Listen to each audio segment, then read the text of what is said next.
السلام علیکم ورحمۃ اللہ وبرکاتہ۔ سورۃ النساء آیت نمبر 93۔ بسم اللہ الرحمن الرحیم۔ ومن اور جو یقتل قتل کر دے مؤمناً مومن کو متعمداً جان بوجھ کر فجزاؤہ تو اس کی سزا جہنم جہنم ہے، خالداً ہمیشہ رہے گا فیہا اس میں، وغضب اللہ اور غضب ناک ہوا اللہ تعالیٰ علیہ اس پر، ولعنہ اور لعنت کی اس پر، وأعد اور تیار کیا اس نے لہو اس کے لیے عذاب عظیما بڑا عذاب۔ ومن یقتل مؤمنا جو کوئی شخص مومن کو کسی دوسرے کو مومن کو جان بوجھ کر قتل کر دے تو اس کی سزا کیا ہے؟ جہنم ہے۔ پچھلی آیت میں ہم نے قتل خطا کے بارے میں پڑھا تھا، قتل خطا کا حکم بیان کیا گیا تھا۔ اب قتل خطا کا حکم بیان کرنے کے بعد اب اس آیت میں جان بوجھ کر قتل کرنے کا حکم بیان کیا جا رہا ہے، ٹھیک ہے نا۔ اس کا ایک حکم ہم سورۃ بقرہ میں بھی پڑھ چکے ہیں، ادھر بھی بیان ہو چکا ہے، ٹھیک ہے۔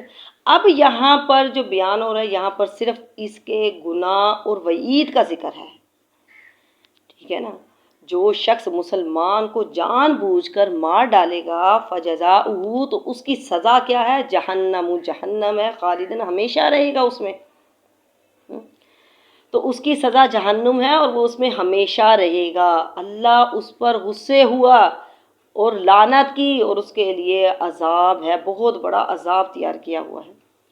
اتنی سخت سزائیں ایک ساتھ ذکر کرنے سے اس کی شدت کا اندازہ ہوتا ہے، ٹھیک ہے نا، کہ گویا جس نے مومن کو جان بوجھ کر قتل کیا تو وہ ہمیشہ کے لیے جہنم میں رہے گا، ٹھیک ہے۔ ہمیں تو اس کی توبہ بھی قبول نہیں ہے۔ لیکن سورۃ فرقان میں جان بوجھ کر قتل کرنے کی توبہ قبول ہونے کا ذکر ہے۔ اب بعض مفسرین کا کہنا ہے کہ جان بوجھ کر کسی مومن کو قتل کرنے کی توبہ اس وقت قبول ہوتی ہے جب اسے کفر کی حالت میں قتل کیا ہو۔ مسلمان ہونے کے بعد کسی مسلمان کو قتل کرے تو اس کی توبہ قبول نہیں ہے، بلکہ ہمیشہ کے لیے جہنم ہی ہے۔ اکثر مفسرین توبہ قبول ہونے کے قائل ہیں کیونکہ شرک سے بڑا گناہ کوئی نہیں ہے۔ اس دنیا میں سب سے بڑا گناہ کیا ہے؟ وہ شرک ہے۔ اللہ کی رحمت سے انسان کو نا امید نہیں ہونا چاہیے، بے شک اللہ تعالیٰ سب کے سب گناہ معاف کر دیتا ہے، ٹھیک ہے۔ اور بنی اسرائیل کا ایک واقعہ بھی آتا ہے، ایک آدمی کا جس نے 99 قتل کیے تھے تو اللہ تعالیٰ نے اس کی بھی توبہ قبول کر دی تھی۔ اب جس نے قتل کیا ہے وہ کافر نہیں ہو گیا ہے، ٹھیک ہے نا، اس کے لیے جہنم کی سزا ہے، وہ ہمیشہ کے لیے اس میں رہے گا۔ یہاں ہمیشہ کے لیے جو عذاب جہنم کا ہے وہ کافروں کے لیے ہے، ٹھیک ہے نا۔ تو یہ ایک مومن نے جس نے مسلمان نے قتل کیا ہے اس کے لیے جو کہا گیا نا ہمیشہ کے لیے، یعنی وہ لمبا عذاب اس کے لیے ہے، ٹھیک ہے نا، لمبی مدت تک کے لیے وہ جہنم میں رہے گا، ٹھیک ہے۔ حدیث ہے، نبی کریم صلی اللہ علیہ وسلم نے فرمایا کہ اگر تمام آسمان والے زمین والے کسی مومن کے قتل میں شریک ہو تو اللہ ان سب کو آگ میں دھکیل دے گا، یعنی اگر ایک بندے کے قتل میں 10 آدمی شریک ہیں تو 10 کے 10 مجرم ہیں، ٹھیک ہے۔ ساری دنیا کی تباہی سے بڑا جرم ہے ایک مسلمان کو جان بوجھ کر قتل کرنا۔ نسائی کی روایت ہے، عبداللہ بن عمر بن عاص کہتے ہیں کہ رسول اللہ صلی اللہ علیہ وسلم نے فرمایا، اس ذات کی قسم ہے جس کے ہاتھ میں میری جان ہے، مومن کا قتل کرنا اللہ کے نزدیک ساری دنیا کے زوال سے زیادہ بڑا ہے، اور ایسا شخص قیامت کے دن سب سے زیادہ مفلس ترین انسان ہوگا جس نے قتل کیا ہوگا، ٹھیک ہے نا، قتل کیا ہوگا، اس کی ساری نیکیاں مقتول کو دے دی جائے گی، تو یہی سب سے زیادہ مفلس ہوگا، اس کے پاس کوئی نیکی ہی نہیں بچے گی۔ تو کہا جس نے جان بوجھ کر کسی مومن کو قتل کیا تو اس کے لیے ہمیشہ کے لیے جہنم کی سزا ہے، لمبی مدت کے لیے جہنم کی سزا ہے۔ اچھا، ایک اور ہے کہ اپنی اولاد کو قتل کر دینا، ٹھیک ہے نا، اپنی اولاد کو، قرآن مجید میں اللہ تعالیٰ نے اپنی اولاد کو قتل کرنے سے منع فرمایا ہے کہ اپنی اولاد کو مفلسی کے ڈر سے قتل نہ کرو کہ ہم انہیں کہاں سے کھلائیں گے۔ اللہ نے حرام کیا ہے کہ اپنی اولاد کو مفلسی کے ڈر سے قتل نہ کرو، انہیں بھی اور تمہیں بھی ہم رزق دیتے ہیں، ٹھیک ہے نا، حدیث ہے نبی کریم صلی اللہ علیہ وسلم نے فرمایا بے شک اللہ تعالیٰ نے تم پر ماؤں کی نافرمانیاں، ٹھیک ہے، ماؤں کی نافرمانیاں اور لڑکیوں کو زندہ درگور کرنا حرام قرار دیا ہے، جو کہ جیسا کہ دور جاہلیت میں کیا جاتا تھا، اور حقوق ادا نہ کرنا اور دوسروں کے سامنے ہاتھ پھیلانا، اس کو بھی حرام قرار دیا ہے۔ اب وہ عورتیں جو کہ اپنے بچوں کو قتل کر دیتی ہیں یا پھر پیٹ کے بچوں کو مار دیتی ہیں، ٹھیک ہے نا، تو اس کے بارے میں کیا ہے؟ ٹھیک، تو یہ اپنی اولاد کو قتل کرنا یہ کبیرہ گناہوں میں سے ہے۔ حضرت عبداللہ بن مسعود کہتے ہیں کہ میں نے نبی صلی اللہ علیہ وسلم سے پوچھا اللہ کے نزدیک سب سے بڑا گناہ کون سا ہے؟ تو آپ صلی اللہ علیہ وسلم نے فرمایا اللہ کے ساتھ شرک کرنا۔ پوچھا اس کے بعد؟ فرمایا اپنی اولاد کو قتل کرنا اس ڈر سے کہ وہ بھی تمہارے ساتھ کھائے گی۔ اللہ تعالیٰ نے تو فرما دیا کہ انہیں بھی اور تمہیں بھی ہم رزق دیتے ہیں۔ تو اب وہ بچے جو کہ ابھی پیدا نہیں ہوئے ماں کے پیٹ میں ہیں، تو جب ان کو وہ ختم کر دیتی ہیں، ان کو گرا دیتی ہیں، ان کے بارے میں کیا حکم ہے؟ کہا جاتا ہے کہ 4 ماہ کے بعد یعنی روح ڈل جانے کے بعد، جب روح ڈل جاتی ہے، ڈل جانے کے بعد جنین کو قتل کرنا حرام ہے۔ جنین یعنی ماں کے پیٹ میں جو بچہ ہوتا ہے اس کو جنین کہتے ہیں۔ اس کو قتل کرنا، اس کو مار دینا، اس کو ضائع کروا دینا یہ حرام ہے، ٹھیک ہے نا۔ لیکن یہ کہ اگر ماں کی جان کو خطرہ ہو پھر گناہ نہیں ہے۔ اگر ماں کی جان کو خطرہ ہے تو پھر گناہ نہیں ہے، ورنہ پھر اگر ایسے ہی اس کو ضائع کر دیا ہے، ٹھیک ہے نا، مار دیا ہے، تو وہ قتل کے اس میں آ جاتا ہے، تو گویا کہ اس نے اس کو قتل کر دیا۔ اب یہ جنین کا کفارہ کیا ہے؟ اس کا کفارہ یہ ہے کہ اس کی ماں توبہ کرے گی، نادم ہوگی، اور پھر کثرت سے نیک اعمال کرے گی، ٹھیک ہے نا، کثرت سے نیک اعمال کرے، اور پھر یہ ہے کہ ایک غلام آزاد کرے۔ اگر ایک غلام آزاد نہیں کر سکتی تو اس کی دیت دے، اس کی قیمت دے، 5 اونٹ اس کی قیمت ہے، ٹھیک ہے نا، 5 اونٹوں قیمت اس کی کیا ہے؟ 5 اونٹ ہے جو دیت دینی ہے اس کی، اور 2 ماہ کے مسلسل روزے رکھنے ہیں۔ اچھا، اور وہ بچہ جو 4 ماہ سے پہلے ہی اگر بچہ گرا دیا ہے، بچے کو ضائع کر دیا ہے، تو اس کے بارے میں علماء کا اختلاف ہے۔ بعض علماء کہتے ہیں کہ اس کی دیت ہوگی، بعض کہتے ہیں کہ نہیں ہوگی، لیکن راجح قول یہ ہے کہ ایک غلام آزاد کروائے، ٹھیک ہے نا۔ قیس بن عاصم نبی صلی اللہ علیہ وسلم کے پاس آتے اور کہا کہ میں نے زمانہ جاہلیت میں اپنی 8 بیٹیوں کو زندہ درگور کیا۔ آپ صلی اللہ علیہ وسلم نے فرمایا کہ ہر ایک کے بدلے میں ایک غلام آزاد کرو۔ تو اس نے کہا کہ میں تو اونٹوں والا نہیں، میں یعنی غلاموں والا نہیں ہوں، میں تو اونٹوں والا ہوں۔ آپ صلی اللہ علیہ وسلم نے فرمایا کہ ہر ایک کی طرف سے ایک اونٹ قربان کرو، ٹھیک ہے نا۔ تو اسے ہمیں کیا پتہ چلتا ہے؟ اسے پتہ چلا اپنی اولاد کو قتل کرنے پر بھی کفارہ ادا کرنا پڑے گا۔ اپنی اولاد کو قتل کرے تو بھی کفارہ ہے۔ تو فرمایا جو کوئی کسی مومن کو جان بوجھ کر قتل کرتا ہے تو اس کی سزا کیا ہے؟ جہنم ہے، ہمیشہ کے لیے، ٹھیک ہے۔ اور پھر غضب اللہ غضبناک ہوا، اللہ یعنی بہت زیادہ غصے ہوئے اس پر، اور اللہ کی اس پر لعنت ہے، اور اس کے لیے اللہ تعالیٰ نے بڑا عذاب تیار کر رکھا ہے۔ استغفر اللہ۔ آگے فرمایا یا ایھا الذین، اے لوگو، آمنو جو ایمان لائے، اذا جب تم نکلا کرو، فی سبیل اللہ، اللہ کے راستے میں، اللہ کی راہ میں، فتبینوا، تو تحقیق کر لیا کرو، تحقیق کر لو، ولا اور نہ تقولو، تم نہ کہو، لمن اس کے لیے، القا جو ڈالے، الیکم تمہاری طرف، سلاما سلام، ٹھیک ہے، لستا کہ نہیں ہے تو مومن نہیں ہے، تب تغونا کیا تم چاہتے ہو، عرض الحیات دنیا، دنیا کے سازہ سامان چاہتے ہو، فعند اللہ، بس اللہ کے پاس، مغانم غنیمتیں ہیں، کثیرۃ بہت زیادہ، کذالک اسی طرح، کنتم تم تھے، من قبل اس سے پہلے، فمن اللہ، پس احسان کیا اللہ تعالیٰ نے، علیکم تم پر، فتبینوا، تو تحقیق کر لیا کرو، ان اللہ، بے شک اللہ تعالیٰ، کانا ہے، بما جو کچھ تعملون تم عمل کرتے ہو، خبیر باخبر ہے۔ یا ایھا الذین، اے لوگو، آمنو جو ایمان لائے، اذا جب ضربتم تم چلو، تم نکلو، فی سبیل اللہ، اللہ کے راستے میں نکلو، یعنی جنگ کے لیے نکلو، جہاد کرنے کے لیے نکلو، تو اس کا مقصد کیا ہونا چاہیے؟ اللہ کا کلمہ بلند ہونا چاہیے، کہ اللہ کا کلمہ بلند ہو، فتبینوا، تو تم تحقیق کر لیا کرو، کیا مطلب ہے؟ اس کے شان نزول میں آتا ہے، حضرت ابن عباس فرماتے ہیں کہ ایک شخص اپنی تھوڑی سی بکریاں چرا رہا تھا، تو کچھ مسلمان وہاں سے گزرے، تو اس نے کہا کہ السلام علیکم، تو مسلمانوں نے سمجھا شاید یہ اپنی جان بچانے کے لیے اسلام کر رہا ہے، ٹھیک ہے، اپنے آپ کو مسلمان یہ ظاہر کر رہا ہے، تو انہوں نے اس کو قتل کر دیا بغیر تحقیق کے، اور اس کی بکریاں لے لی، اور اس کی بکریاں بطور مال غنیمت لے کر نبی کریم صلی اللہ علیہ وسلم کی خدمت میں حاضر ہو گئے۔ اس پر اللہ تعالیٰ نے یہ آیت اتاری۔ اس میں اللہ تعالیٰ نے کیا فرمایا؟ تبتغون عرض الحیات الدنیا، کیا تم دنیا کا سامان چاہتے ہو؟ یعنی جو تم نے تھوڑی سی بکریاں لی ہیں، یہ دنیا کا سامان چاہتے ہو؟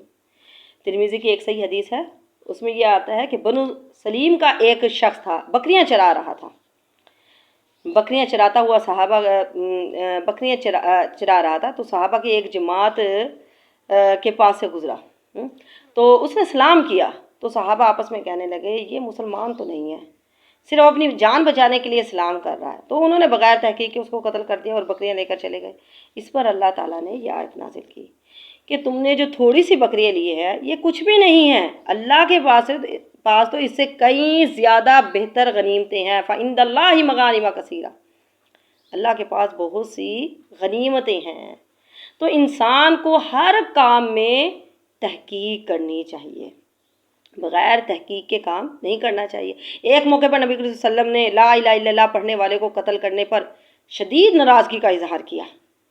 اسامہ بن زید کہتے ہیں کہ نبی صلی اللہ علیہ وسلم نے ہمیں ایک سریے میں بھیجا، ٹھیک ہے نا، ایک مقام پر میں نے ایک آدمی کو پایا، اس نے لا الہ الا اللہ کہا، میں نے پھر بھی اسے قتل کر دیا، پھر میرے دل میں شک ہوا کہ میں نے مسلمان کو قتل کیا ہے یا کافر کو کیا ہے، پھر میں نے جا کر نبی صلی اللہ علیہ وسلم سے اس کا ذکر کیا، تو آپ صلی اللہ علیہ وسلم نے فرمایا کہ اس نے کلمہ پڑھ لیا پھر بھی تم نے اس کو قتل کر دیا؟ میں نے کہا کہ ہاں اللہ کے رسول، کہا کہ اللہ کے رسول اس نے تو تلوار کے ڈر سے لا الہ الا اللہ پڑھا تھا، تو آپ صلی اللہ علیہ وسلم نے فرمایا کیا تم نے اس کا دل چیر کر دیکھا تھا؟ تو آپ صلی اللہ علیہ وسلم بار بار یہ کلمات دہراتے رہے، یہاں تک کہ مجھے تمنا ہونے لگی کہ میں آج سے پہلے مسلمان ہی نہ ہوتا، یعنی آج مسلمان ہوتا تو میرا یہ گناہ بھی معاف ہو جاتا۔ تو انسان کو ہر کام میں تحقیق کرنی چاہیے۔ اب اگر کوئی اللہ کے لیے کام کر رہا ہے، اللہ کے لیے نکلا ہے، تو اس کے بھی کچھ اصول ہیں، طریقے ہیں، ٹھیک ہے نا، یہ نہیں ہے کہ ہم اللہ کے لیے کام کر رہے ہیں اب ہم جو مرضی کریں، ہم کریں یا نہ کریں، یا ایک استاد ہے تو پھر وہ پڑھائے نہ پڑھائے، اس کے لیے بھی ایک روٹین، ایک طریقہ کار ہونا چاہیے، ٹھیک ہے نا، کہ اتنے دن پڑھنا ہے، اتنے دن چھٹی ہے، یا 4 دن 3 دن جتنے دن میں کلاس لگنی ہے، ٹھیک ہے نا۔ اب یہ نہیں ہے کہ میں پڑھاؤں نہ پڑھاؤں، جتنا چاہوں پڑھاؤں، جتنا چاہوں نہ پڑھاؤں، کبھی پڑھا دیا کبھی نہیں پڑھایا۔ ہر کام کے لیے ایک حد ہے، ایک اصول ہے، ایک طریقہ ہے، ہر کام کا ایک طریقہ ہے، ایک سلیقہ ہے، اسے پورا کرنا ضروری ہے۔ تو اب اس میں یہاں پر کیا شرط لگائی؟ فتبینوا، کہ تم تحقیق کر لیا کرو، اب اللہ کے راستے میں نکلے ہیں، ٹھیک ہے نا، تو اس میں بھی تم نے سوچ سمجھ کر کام کرو، جلد بازی سے نہیں کام کرنا چاہیے۔ تو جب انسان تحقیق کرتا ہے تو بہت سی خرابیوں سے بھی بچ جاتا ہے، یہی بات ہے، یہاں بھی تو خرابی ہو گئی نا پھر، یعنی پیچھے ہم نے پڑھا تھا نا قتل خطا، غلطی سے قتل ہو رہا، تو اب یہ اس کا یعنی اس کے بارے میں وضاحت ہوگی کہ یعنی عملی ثبوت ہمیں مل گیا کہ غلطی سے یعنی قتل ہو گیا، ٹھیک ہے نا۔ تو انسان کو ہر کام کرنے سے پہلے انسان کو تحقیق کر لینی چاہیے۔ تو کہا کہ تم نے تبغون عرض الحیات دنیا، تم دنیا کا ساز و سامان چاہتے ہو، فعند اللہ، اللہ کے پاس مغانم کثیرۃ، اللہ کے پاس بہت سی غنیمتیں، اس سے بہتر۔ تو اس سے ہمیں کیا پتہ چل رہا ہے؟ ایک تو یہ ہے کہ انسان کے ظاہر دیکھ کر معاملہ کرنا چاہیے، ٹھیک ہے نا، اس نے سلام کیا تو تم نے کہا نہیں یہ مومن نہیں ہے، تو انسان کے دل کا تو ہمیں نہیں پتہ نا۔ تو اللہ تعالیٰ نے فرمایا تم نے صرف یہ بکریوں کی خاطر یعنی دنیا کا ساز و سامان لینے کے لیے تم نے یہ کام کیا ہے، اللہ کے پاس اس سے بہتر غنیمتیں ہیں۔ تو اس سے پتہ چلا دنیا کی ضرورت کی جتنی بھی چیزیں ہیں، ٹھیک ہے نا، تو وہ ہمیں اللہ سے مانگنی چاہیے، ٹھیک ہے نا، مکان ہے، دکان ہے، اولاد ہے، کاروبار ہے، مال و دولت ہے، کوئی چیز بھی ہے، کچھ بھی ہے، تو ہمیں اللہ سے مانگنی چاہیے۔ اللہ کے پاس غنیمتیں ہیں بہت سی، ٹھیک ہے، زمین و آسمان کی بادشاہت اللہ کے ہاتھ میں ہے، ٹھیک ہے، جس چیز کی بھی ضرورت ہو تو وہ ہمیں اللہ سے مانگنی چاہیے۔ آگے فرمایا کذالک، اسی طرح کنتم تم تھے من قبل، اس سے پہلے، فمن اللہ، بس احسان کیا اللہ تعالیٰ نے، علیکم تم پر، فتبینوا، بس تم تحقیق کر لیا کرو۔ اس سے پہلے تم بھی ایسے ہی تھے، کیا مطلب ہے؟ تم بھی تو مسلمان نہیں تھے، تو اللہ نے تمہیں اسلام کی دولت دی، تم پر احسان کیا اللہ تعالیٰ نے. یا پہلے تم بھی تو کافر ہی تھے، یا تم بھی تو پہلے کمزور ہی تھے. یعنی یہی حالت پہلے تمہاری بھی تو تھی، تم کافروں کے شہر میں رہتے تھے اور اپنے ایمان کو چھپاتے تھے. اللہ نے دین کو غالب کر کے تم پر احسان کیا ہے. ٹھیک ہے نا. اللہ گمراہی کے بعد ہدایت دیتا ہے تو یہ اللہ کا بہت بڑا احسان ہے. انسان جتنا نیکی میں آگے بڑھ رہا ہے تو یہ اللہ کا اس پر احسان ہے. تو اللہ کا سب سے بڑا فضل یہ ہے کہ کسی کو ایمان دے دے، دین کے ساتھ لگا دے، دین کی محبت اسے دے دے. تو یہ اللہ نے تم پر احسان کیا ہے. اس سے پہلے تم بھی تو ایسے ہی تھے. مقداد کہتے ہیں، اس نے آپ صلی اللہ علیہ وسلم سے سوال کیا، کہتے ہیں کہ اللہ کے رسول، اگر جنگ میں میری کسی کافر کے ساتھ لڑائی ہو اور وہ میرا ایک ہاتھ کاٹ ڈالے، اس نے میرا ایک ہاتھ کاٹ دیا، اور پھر درخت کی آڑ میں آ کر مجھے کہتا ہے کہ میں ایمان لے آیا ہوں، میں اللہ پر ایمان لے آیا ہوں، تو کیا اس کے بعد بھی میں اس کو قتل کر سکتا ہوں؟ ٹھیک ہے نا. اس کے اقرار کرنے کے بعد میں اس کو قتل کر سکتا ہوں؟ آپ صلی اللہ علیہ وسلم نے فرمایا نہیں. اس نے کہا اللہ کے رسول، اس نے میرا ایک ہاتھ بھی کاٹ دیا ہے، اور اس نے تو یہ اس وقت اقرار کیا ہے جب میں اس کو مارنے لگا ہوں کہ کبھی یہ مجھے قتل نہ کر دے. تو آپ صلی اللہ علیہ وسلم نے فرمایا نہیں. آپ صلی اللہ علیہ وسلم نے فرمایا اگر ایک مسلمان کافروں کے ساتھ رہتا ہو اور وہ ڈر کے مارے اپنا ایمان چھپاتا ہو، اگر وہ اپنا ایمان ظاہر کر دے اور تم اس کو مار ڈالو گے، کیا تم اس کو مار ڈالو گے؟ یہ کیسے درست ہو سکتا ہے؟ تو تم بھی تو مکہ میں پہلے ایسے ہی تھے، اپنا ایمان چھپاتے تھے. تو انسان کو جب انسان یہ بات سوچ لیتا ہے نا کہ ہر معاملے میں، یہی انسان کو سوچنا بھی یہی چاہیے ہر معاملے کہ پہلے ہم بھی تو ایسے ہی تھے. ٹھیک ہے نا. تو انسان کا غصہ بھی ٹھنڈا ہو جاتا ہے، بہت سے معاملات ٹھیک ہو جاتے ہیں. ٹھیک ہے نا. کسی بات پر بھی آپ کو کسی پر غصہ ہے، یا اولاد ہی تنگ کر رہی ہے، شرارتیں کر رہی ہیں، کچھ بھی، تو انسان پہلے یہ سوچ یہ وقت مجھ پر بھی تو گزرا ہے. تو انسان کو چڑچڑاپن نہیں ہونا چاہیے، صبر و تحمل سے کام لینا چاہیے. ٹھیک ہے. تو یہاں پر اللہ تعالیٰ نے یہی فرمایا کہ تم بھی تو پہلے ایسے ہی تھے، تو اللہ نے تم پر یہ احسان کیا ہے. ٹھیک ہے نا. تو یہ دین کا ملنا یہ اللہ کا احسان ہے، یہ اللہ کا ہم پر احسان ہے کہ ہم یہ قرآن پاک کے ترجمہ تفسیر کر رہے ہیں. اللہ کا بہت بڑا فضل ہے، اللہ کا بہت بڑا احسان ہے. فتبینوا، تو تم تحقیق کر لیا کرو. تو جو کلمہ پڑھ لے اس کے سینے کو نہیں دیکھنا ہے، اس کے ظاہر کو ہی دیکھنا ہے. ٹھیک ہے. تو اب اس آیت سے ہمیں بہت سی باتیں پتہ چل رہی ہیں. ایک تو یہ کہ اللہ ایمان والوں کے ساتھ بہت مہربان ہے کہ انہیں چھوٹی چھوٹی چیزوں کے بارے میں بھی تعلیم دیتا ہے. اللہ تعالیٰ ان کے لیے آسانی کرتا ہے ایمان والوں کے لیے. دوسرا یہ کہ معاملات میں تحقیق کرنا ضروری ہے. فتبینوا، تو تم تحقیق کر لیا کرو ہر معاملے میں. ٹھیک ہے نا.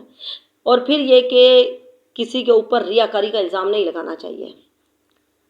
ٹھیک ہے نا. کہ اس نے تو ہمیں دیکھ کر ہی کلمہ پڑھا ہے کہ کبھی مجھے قتل نہ کر دے. ٹھیک ہے نا. ریاکاری کا کسی پر الزام نہیں لگانا چاہیے. اور پھر یہ کہ چوتھی بات یہ کہ ظاہر پر معاملہ کرنا چاہیے، باطن ہمیں نہیں پتہ. باطن کا جو معاملہ ہے وہ اللہ کے سپرد ہے، اللہ ہی جانتا ہے. ظاہر کو دیکھ کر معاملہ کرنا چاہیے. اور پھر یہ بھی پتہ چلتا ہے کہ لا الہ الا اللہ کہنے سے اور سلام کرنے سے جان کا تحفظ ملتا ہے. ٹھیک ہے نا. پھر کوئی اسے کچھ نہیں کہہ سکتا، اسے قتل نہیں کر سکتا ہے. اور ہمیں کسی کے بھی دین میں طعن نہیں کرنا چاہیے کہ اس نے تو مجھے دیکھ کر ہی کلمہ پڑھا تھا، تو اس نے جان بچانے کے لیے کلمہ پڑھا تھا. کسی کو منافق کہہ کر بھی نہیں پکارنا چاہیے. تو بہت سی باتیں ہمیں اس آیت سے مل رہی ہیں.